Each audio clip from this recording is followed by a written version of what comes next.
It is October 2024, which means by all accounts, summer should have been long over.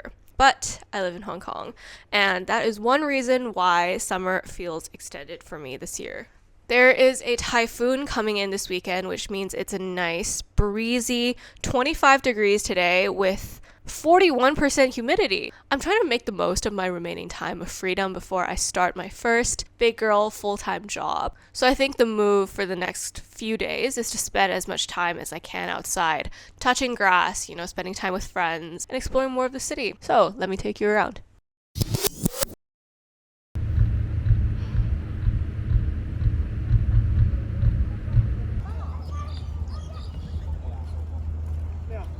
You'll forgive me if the audio is a bit shit. It's very windy right now because there's a typhoon incoming, and I forgot my wind cover at home.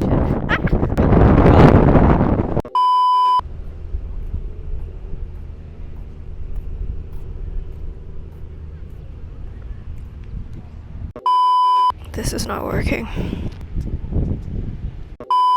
Oh, filming so difficult. So summer for me started in early May, 4 months ago. I finished my PCL exams on May 11th, and then less than 2 days later, I jet-setted off to Canada. Looking back, it's been a really crazy summer. It's only been 4 months, which honestly feels like a short amount of time, but it also feels like a pretty significant amount of time. And so much life has happened to me in the past 4 months alone. As a consequence, I feel like I've undergone a lot of change and growth in the last 4 months alone as well. In my last video about life transitions, I talked a lot about change and the difficulties of dealing with change. Turns out, change doesn't just stop, right? It just keeps coming, and you just slowly learn to get better at adapting to change. Honestly, I've also had to face a lot of change this past summer as well. Some of it was pretty bad change, I'm not gonna lie. But I have realized I've gotten better at handling these big life changes comparative to a year ago.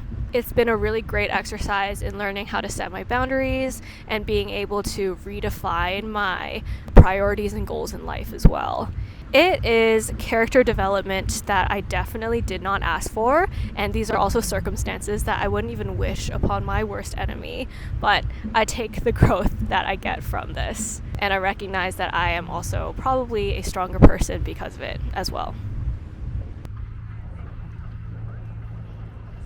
Some of it has also been good change, though, in the sense that I'm building habits and identities that I've always admired in other people. I used to be quite stubborn in my self-perceived identities and habits, insofar that I was quite set on being this girl who was introverted and shy and kind of socially awkward, unathletic, and overall just kind of boring. If you told me 4 months ago, or rather if you told anyone who knew me 4 months ago, that I would become someone who could network for 3 hours straight, talk to a bunch of new people, and then go on a casual 5K run afterwards, and then still have the energy to go out to dinner with a friend, no one would believe you. I wouldn't believe you. It wouldn't be in anyone's contemplation at all that I could be someone who could do this. But that day happened, and to my surprise, those days still happen. It's not that I particularly disliked who I was as a person before, but I've been really enjoying this process of becoming. I've learned to let go of this idea that I, as a person, am complete, done, fully fleshed out, fully written out. As much as change is external, there's also been a lot of internal change, and it's a really interesting process to witness, and I really like and admire this person that I'm becoming as well.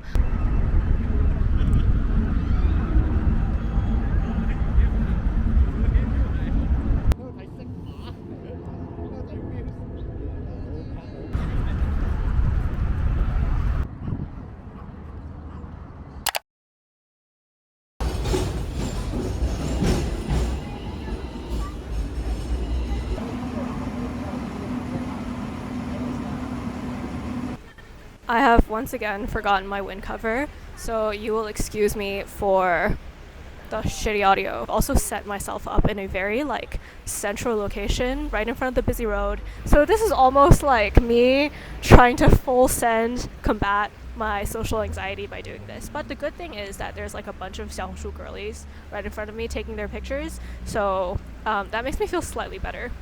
Anyway, I have moved back to Hong Kong, or rather I moved to Hong Kong in August 2023, which means that it's been over a full year since I've been in Hong Kong.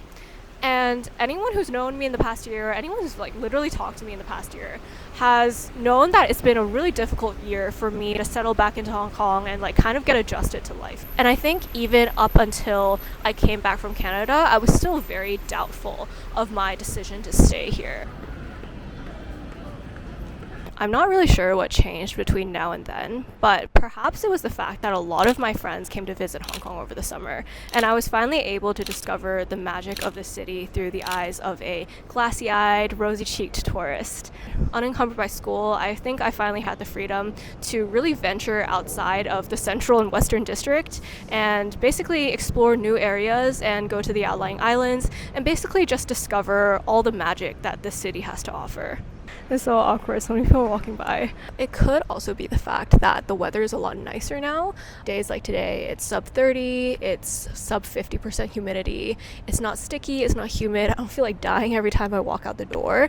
And I also time my outdoor runs to be around sunset hour, so I've been seeing a lot of really amazing sunsets. And I think when you have the waterfront with the sunset on one side and then you have the city lights brightening on the other side, it's very hard not to fall in love when you're running with that kind of view. Or it could be that this is slanted. Or it could be the fact that after a year, I'm just more settled into my habits and routines in Hong Kong.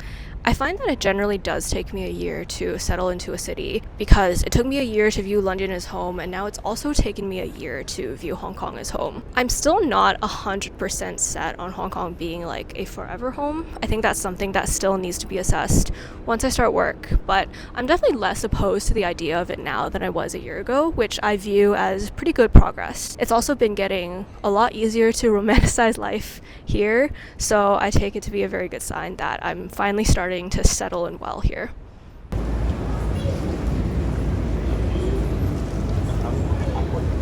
Guys, we've made it to my favorite little corner of Hong Kong. This is Tai San Gai, and it makes me so happy every time I come here because it's so cute. It is unfortunately getting dark, so let's get this over with. I do still have days where I think I'm a bit more doubtful about the decision to stay in Hong Kong than others. I think what I've identified to be missing is a friend group as well as a lack of a community. And of course, I guess, a relationship. I'm not really sure what to do about filling these types of voids because I think these are things that just happen organically. I am aware that these things, such as a lack of a friend group and a lack of a community, is something that is just symptomatic of a 20-something-year-old, in addition to being a 20-something-year-old in a big city. But I do hold the belief that it is harder to find a community and find a good friend group in Hong Kong than it is comparative to other cities that I could prospectively live in. Overall, I like the life that I've built here, and I'm looking forward to having more things that can ground me in this city. I think I've just been feeling unrooted and floaty for so long that it feels really good to have both feet on solid ground for once, and I hope it stays that way for a while. So this is the last installment of the Last Summer series, and thus ends the last summer as I am starting work very soon. Thank you so much for tuning in, and wish me luck, and I will catch you in the next video. Bye!